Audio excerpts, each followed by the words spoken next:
Tonight we're focusing in on Zoom with Galaxy AI on the new Samsung Galaxy S24 Ultra. Ah, a baby tiger. Check out his claws as he prepares to pounce on that frog. Close one, but not as close as this Zoom. We can literally count the whiskers and... Oh look, Mum's here. Good thing I'm nowhere nearby. Go wild with Galaxy AI on the new S24 Ultra and zoom in on the epic day or night. Get yours now at Samsung.com.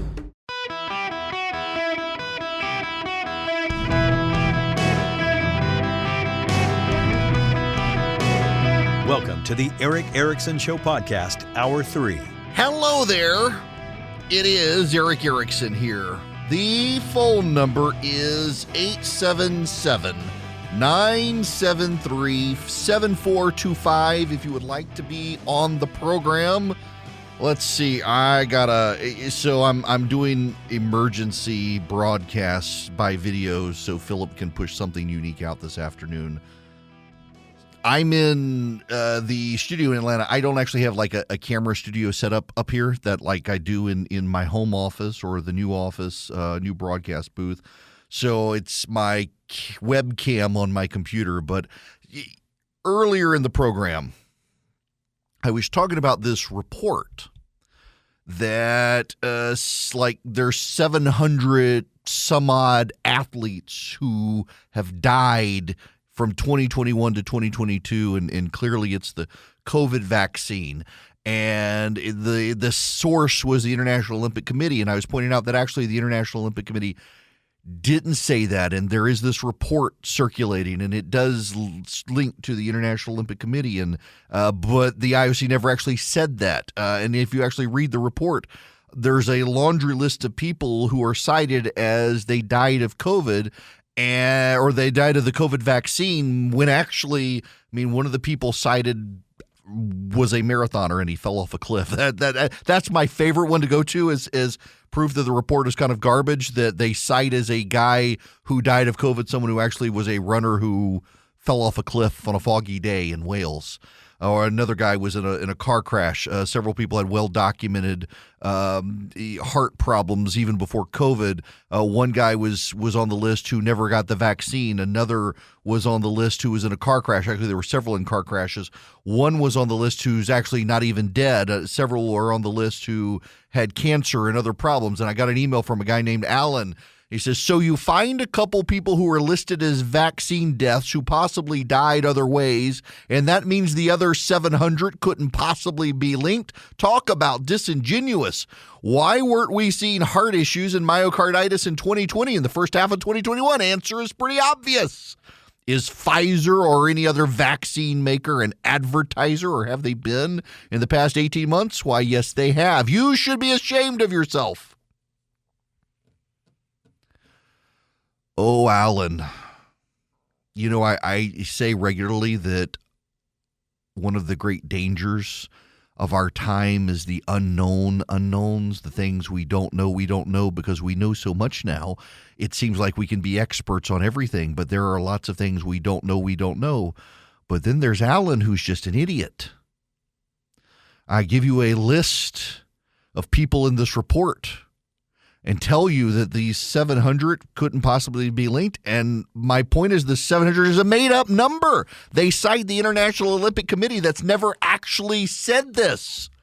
So that's made up. So we don't even know if it's 700. And then there are like a documentation of on this list of people, well over 100 of them. I'm just giving you like the ones I remember off the top of my head, but well over 100 who clearly died car wrecks and cancers and unrelated heart problems, and some of them not even vaccinated. And a dude fell off a cliff, and you're like, what about the others? It could still be true. Or, Alan, it could be true. You're an idiot. Talk about disingenuous. Talk about Alan. And this gets to a wide-ranging topic of which I may burn bridges with some of you. Wars and rumors of wars and signs of the end times. Yeah, I'm tying Alan and his email and all of this hysteria into this. There was a massive earthquake in Turkey the other day. Something like 7,500 people dead the day of the earthquake. There will be a few more thousand people who probably die from the after effects of the earthquake. I am an evangelical Christian. I've been in seminary. I'm not going right now. Haven't finished my degree. Been working on it. But I mean, I talk about faith on this program more than some people like, but then not enough according to other people. And at the same time, I get random questions from people. And since the earthquake hit, and even before this, more and more I get emails from, are these signs of the end times? Is the world coming to an end? One of the things that Scripture tells us is that people will go their itching ears in search of people who tell them the things they want to believe. We certainly see this in the church, but we see this in politics too, that people want to go to the person who tells them what they want to hear, their truth. They want someone who reflects not the truth, but their truth. Alan is mad at me because I point out that there is actually no evidence that 700 athletes have killed over dead.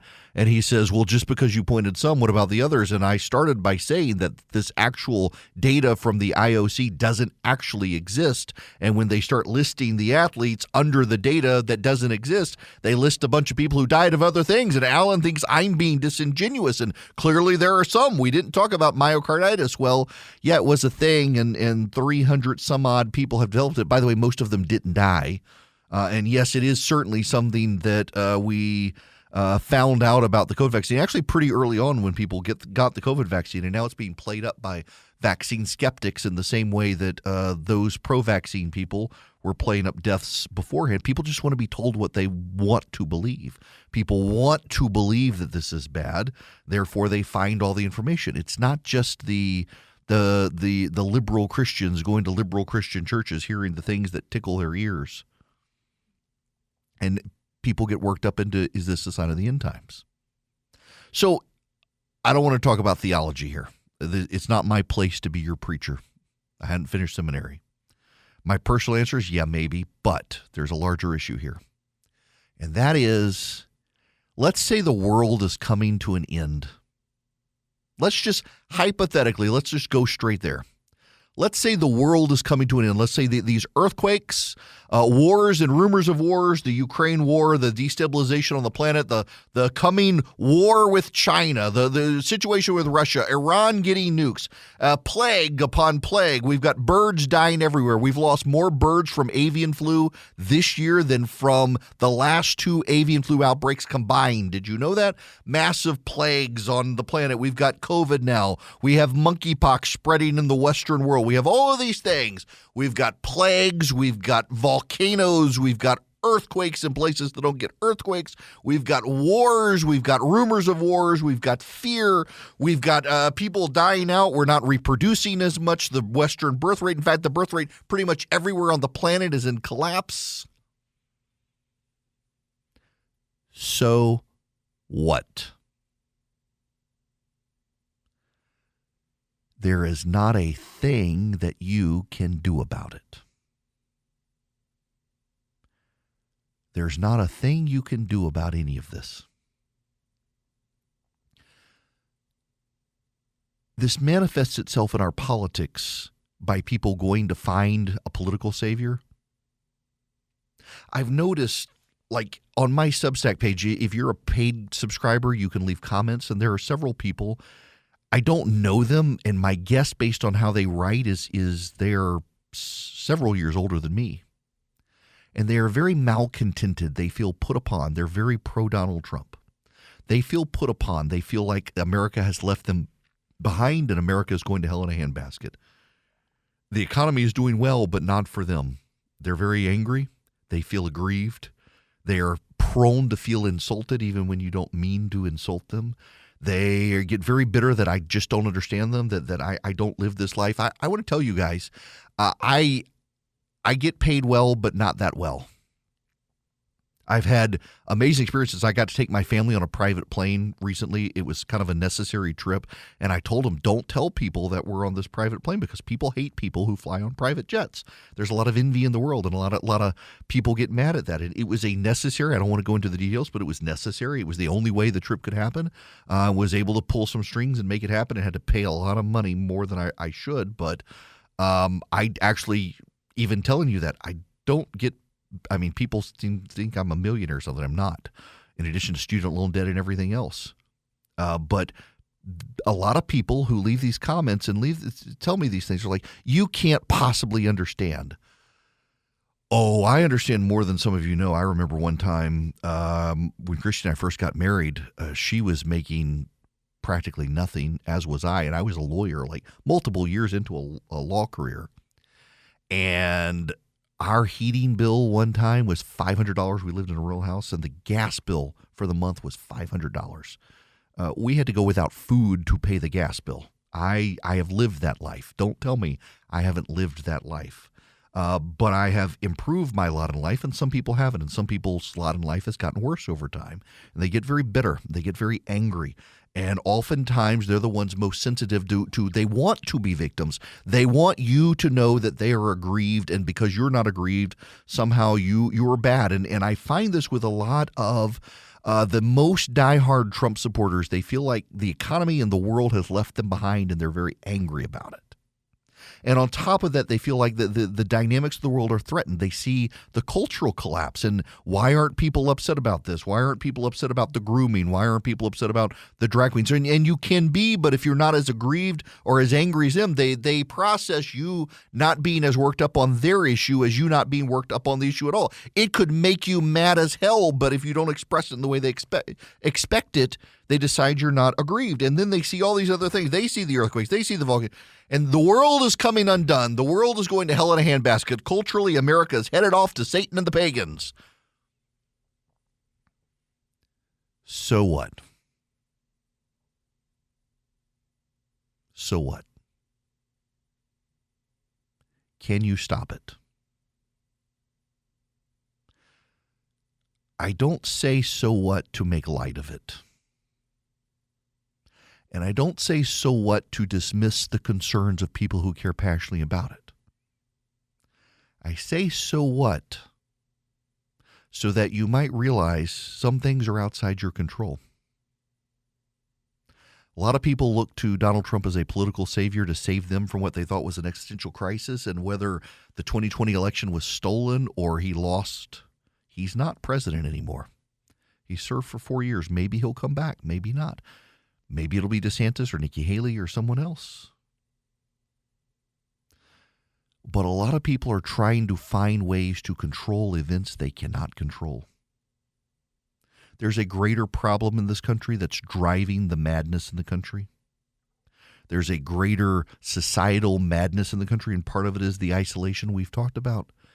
People trying to find groups, people being pressured into groups, people being isolated and developing mental health problems, people being so online that the Chinese algorithm of TikTok is steering them towards bat poop crazy ideas.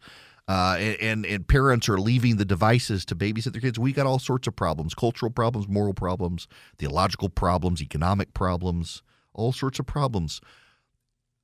I say all of these things and maybe more crassly or bluntly than I should to say I'm more and more mindful of a lot of people out there. In addition to the social isolation that we're dealing with that I've been talking about, there are a lot of people out there who are looking to control areas of their life they simply cannot control.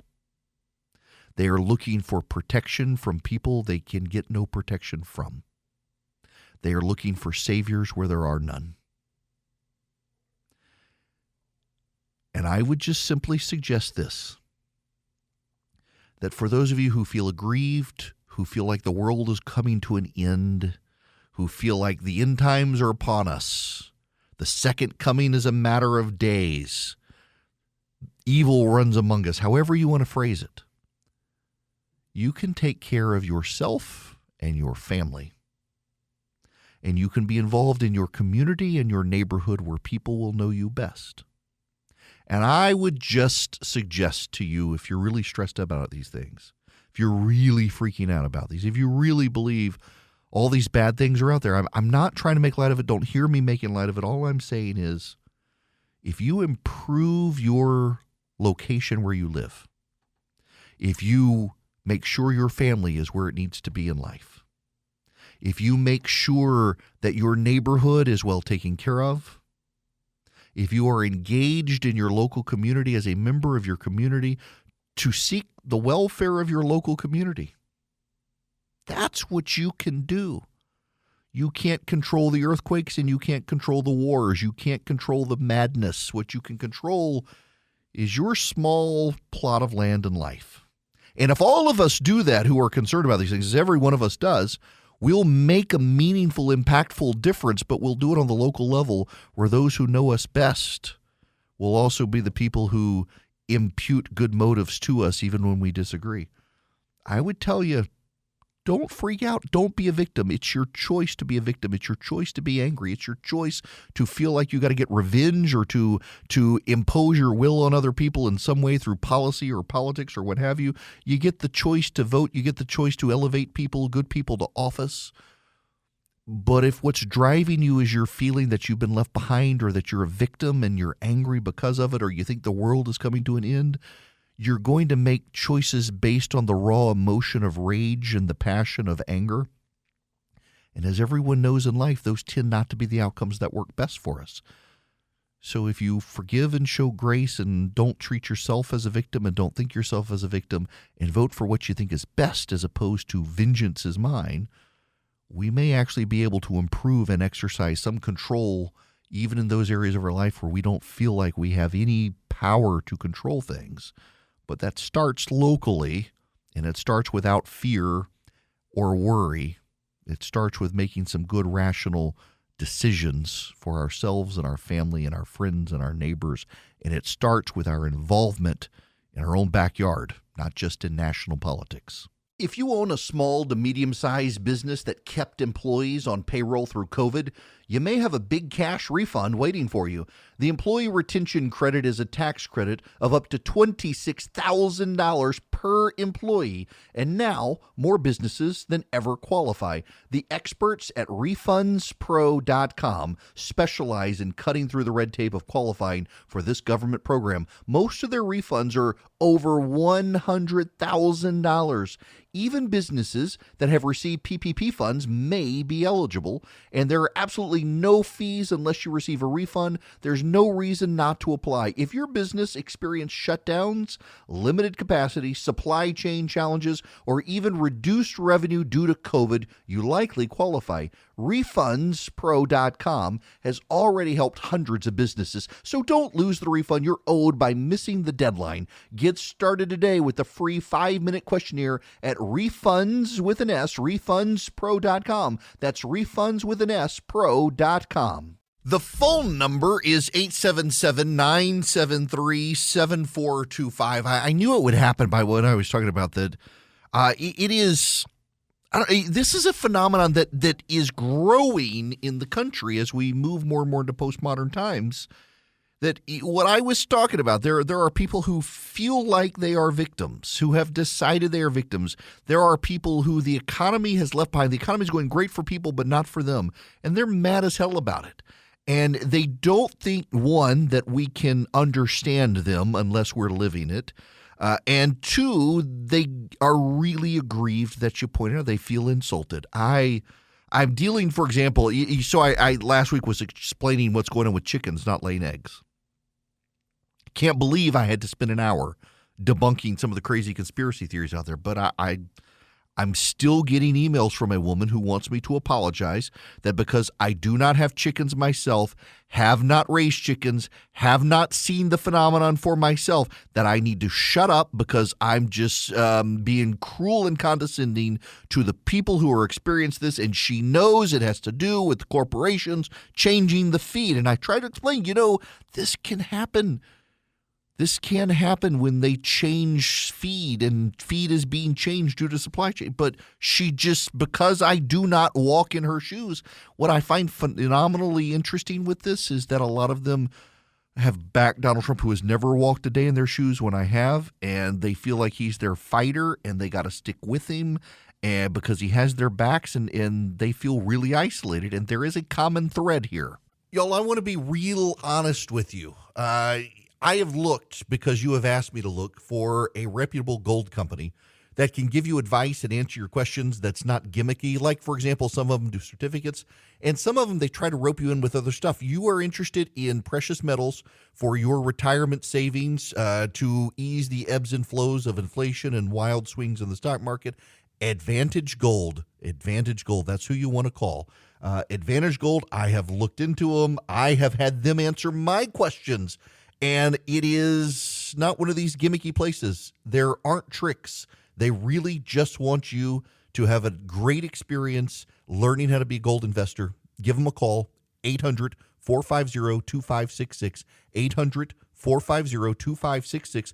Tell them I sent you. You can get their free gold and IRA investment kit, but call them if you got questions. They're good people. 800-450-2566. You can call in. The phone number, as JJ says, 877-973-7425. All right, now we get to the real bridge burning part of the program. Can we acknowledge?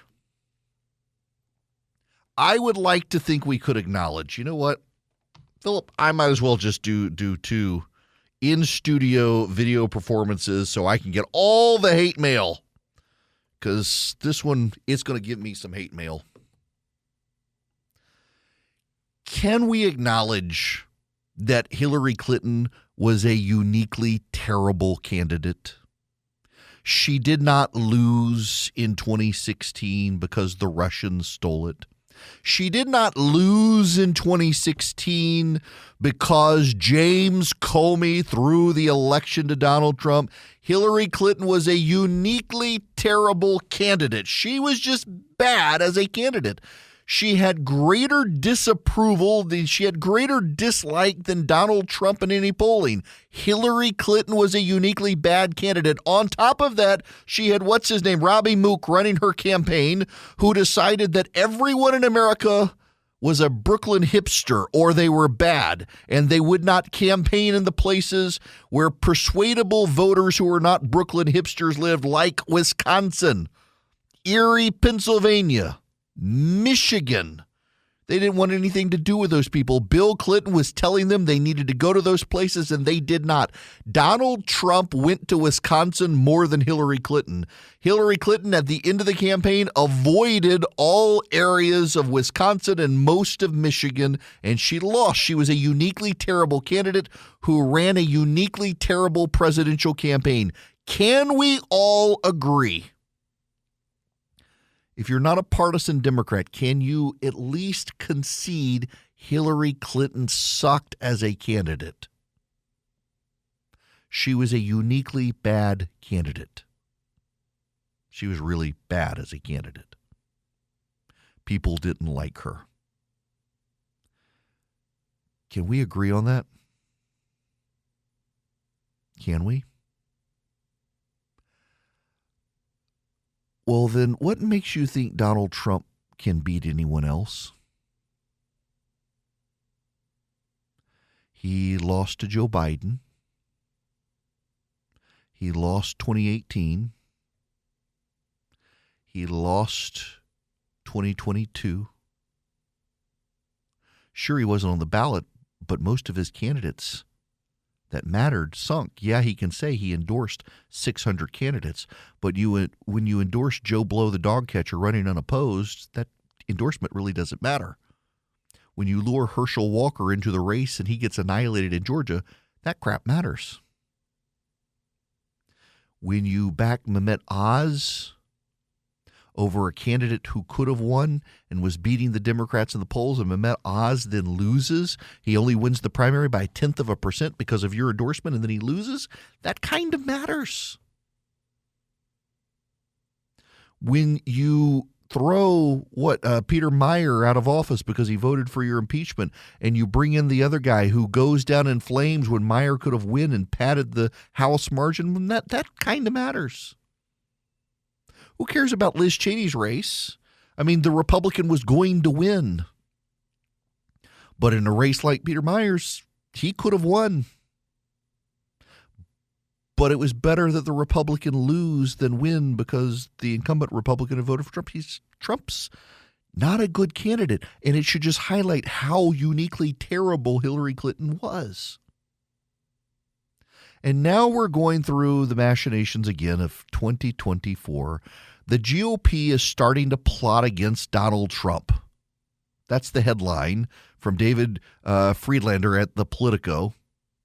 Let me just read you the intro here. It is, he said, a 5-alarm fire, and there's nobody coming to put it out. It, in this case, is the possibility that once again Donald Trump will prevail over a splintered Republican field, getting the same 30 to 40% he received in the early primaries in 2016, enough to win the nomination. He is a Republican donor and bundler, a Wall Street financier who regularly hobnobs with senior Republican officials, but who also was, uniquely for his tribe, an early and enthusiastic supporter of Trump.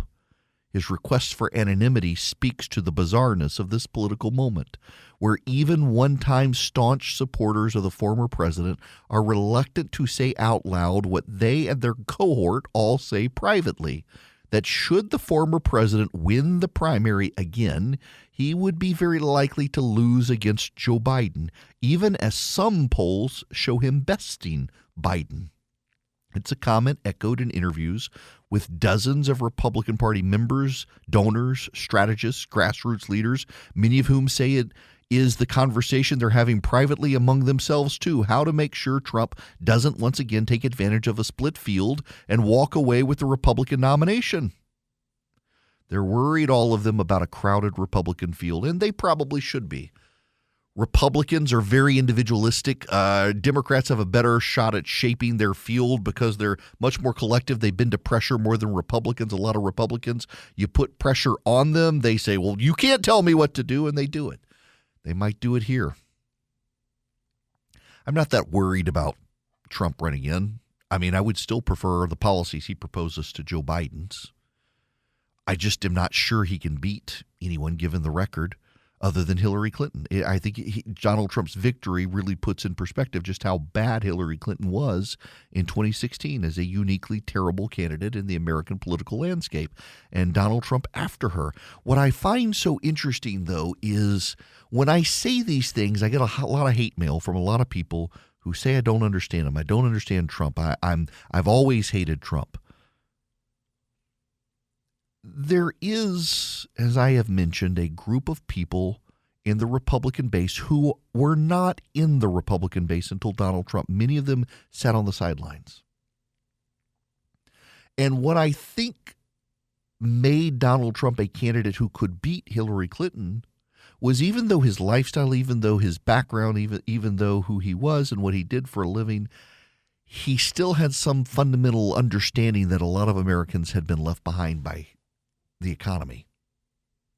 It's all well and good to say that America is richer than it was, that Americans are richer than they were, that our way of life, our quality of life, our standard of living is better than it was. But when you're one of the people that all of this is left behind, of course you're going to be mad as hell. And Trump channeled that anger.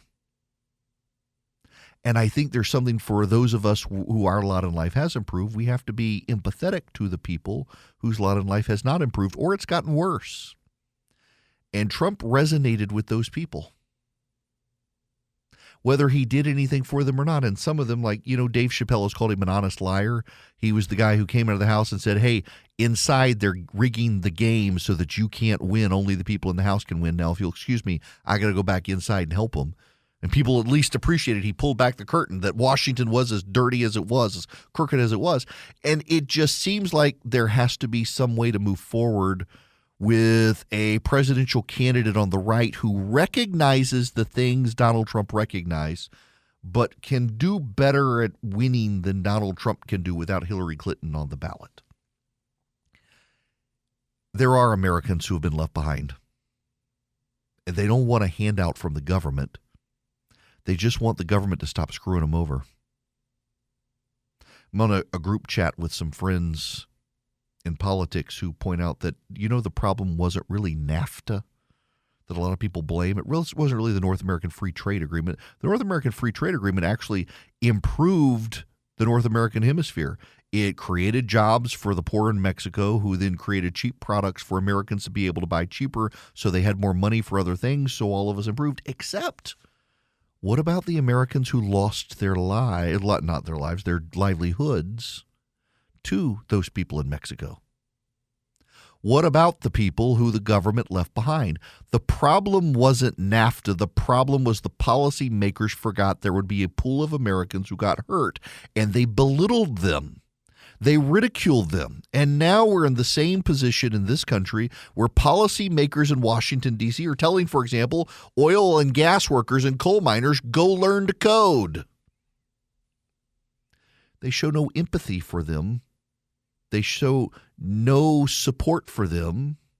They show no recognition that some people are at a point in their lives where they're not going to go learn new skills. Policymakers have to do better, and that takes a leader who can do better. Donald Trump empathized with a lot of these people and essentially wanted to restore things to them. The problem with the restoration, though, is what it does to everyone else. So you raise their lot in life by restoring to them their jobs that were outsourced. What you do is you increase all the costs as well, so people whose lives were improved then degrade because all of their costs go up. And the policymakers haven't thought about that. The policymakers saw everybody's a winner. What's the meme with Oprah Winfrey? You get a car, you get a car, you get a car, you get a car. No. Some people actually get their cars taken away, or their life becomes so bad they get the car, but they can't afford the insurance. They get a white elephant gift where they can't afford to sustain themselves. And our policymakers across the board are forgetting these basic things. And that has given rise to a bunch of populist candidates who promise some level of restoration that actually is not going to come. And unfortunately, what's going to happen is that the people who back them are going to become more bitter and more disenchanted. You know, the FBI, I didn't get into dwelling on the story today, but the FBI is warning about a recidivist movement among Catholics, traditional Catholics, super conservative Catholics. It sounds kind of dumb unless you really understand what they're talking about. And then it's still a little bit dumb, but it's dumb in more varieties of ways, including there are a group of traditionalists in this country. A lot of them are traditionalist Catholics who like the Latin Mass. I'm not blaming, don't tie people who like the Latin Mass to this. I'm just saying one of the hallmarks of these people is they do. But they are accelerationists. They believe the country is going to collapse, and they want to help it collapse because they believe the only way to restore traditionalism in the country is for this country to fall over, collapse, break, and they will be the ones with all the guns and ammo to be able to lead the fight, put it back together. And all of these things tie in together in various ways, putting the jigsaw pieces together to see the full picture. There are a lot of Americans who don't like where the country is headed. We've gotten rich and lazy. We've gotten culturally decadent. There are a lot of people who see the fall of Rome upon us. They want to push us over and make us fall because they want to restore something that they think was, idolizing the past. And those people have been lumped in with a group of people who have legitimate concerns and grievances. They had good jobs, and those jobs were sent elsewhere. And they were told to suck it up and not complain because now their dishwasher's cheaper. Well, they can't buy the cheaper dishwasher because they don't have a job. And those people turn to a man named Donald Trump, the bull in the china shop.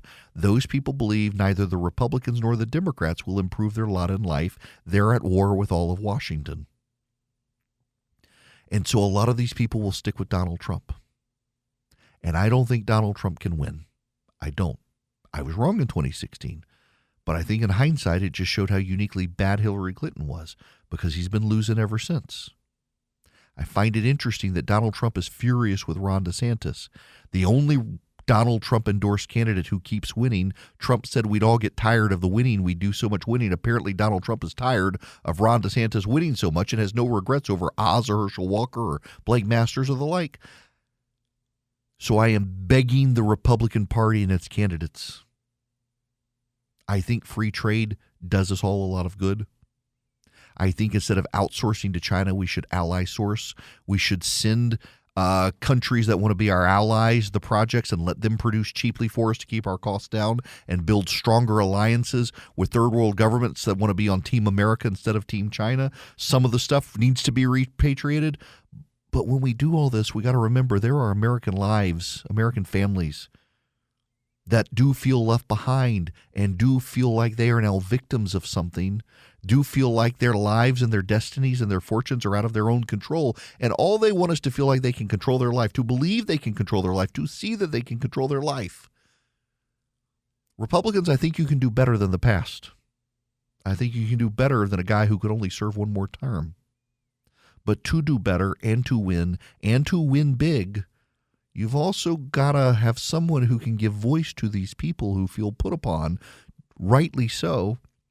They feel put upon, and address their future. The future of America needs to be a future for all of us, not just some of us. And these people have legitimate reasons to understand they've been left behind. And we need to lift them up too. That doesn't mean bring their jobs back and increase everyone's costs. But it does mean we got to find ways to help them. Now, if you're a veteran or a first responder, or you're a teacher or an NRA member, or you got a lot of cell phones in your house, I got a way to help you save some money, and that is Patriot Mobile. They give great discounts to you as a cell phone provider, and you get guaranteed great service with Patriot Mobile. All you have to do is go to patriotmobile.com/Eric, patriotmobile.com/ERICK, or you can call them 972-PATRIOT, 972-PATRIOT. Tell them I sent you. You get free activation with my name. They are a cell phone company with guaranteed great service, and they take a portion of their profits and give it to the conservative causes you care about. From the pro-life movement to the Second Amendment movement to conservative parents battling the wokes on school boards, Patriot Mobile is here to help the conservative movement, and they do it by growing their profits, and they grow their profits by you taking your cell phone business to them. They use the same cell towers everybody else does, and they give you guaranteed great service. You can even take your existing phone number to them and still use it with Patriot Mobile. patriotmobile.com/Eric or 972-PATRIOT, 100% U.S.-based customer service. Good people, great company. They share your values. patriotmobile.com/Eric. I got to play y'all some audio here. This was Matt Walsh testified in the Tennessee State Legislature about anti-trans surgery for minors piece of legislation. Didn't go the way this Democrat thought it would. The Democrat is what was his name? Caleb Hemmer is the Democrat. Listen to this. I found it. Thank you, Mr. Walsh. I found it interesting. One of our people testified today that they had their gender affirming surgery at 16. And I know you in former comments mentioned this on your blog. At about 16, you're an adult who is mature and can make decisions. You're that at 16. I don't care what anybody says. Even going so far as to say, 16 people. When you're 16, you should be married and could be pregnant or should be pregnant. So I'm curious if 16 is an adult in your view. Why does this bill have the minor defined as 18? Mr. Walsh, recognized. Yeah, that's a hit piece you took from Media Matters, from something when I was a radio host 13, 14 years ago, in my early 20s. It's also not an accurate reflection of what I actually said. I was talking about the fact that people tended to marry young historically, and that's all that was about. How does that relate to this subject? Just curious of your definition of if you feel like people are adults at 16 should. Well, people are adults at 18, but actually, your brain is not fully developed until you're 25. So we should be having a conversation about whether we should even be doing these surgeries to people at 18. But certainly before 18, it's absurd. I mean, do you think that a 16-year-old can meaningfully consent to having their body parts removed? Listen to the silence. Do you? No?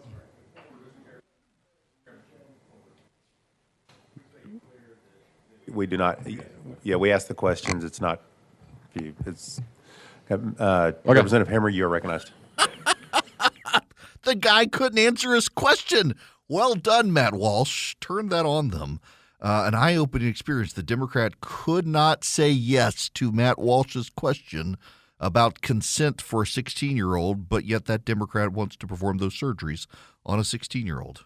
Hello, it is Ryan, and I was on a flight the other day playing one of my favorite social spin slot games on ChumbaCasino.com. I looked over at the person sitting next to me, and you know what they were doing? They were also playing Chumba Casino. Coincidence? I think not. Everybody's loving having fun with it. Chumba Casino is home to hundreds of casino-style games that you can play for free anytime, anywhere, even at 30,000 feet. So sign up now at ChumbaCasino.com to claim your free welcome bonus. That's ChumbaCasino.com and live the Chumba life. No purchase necessary. VGW Group. Void where prohibited by law. See terms and conditions. 18+.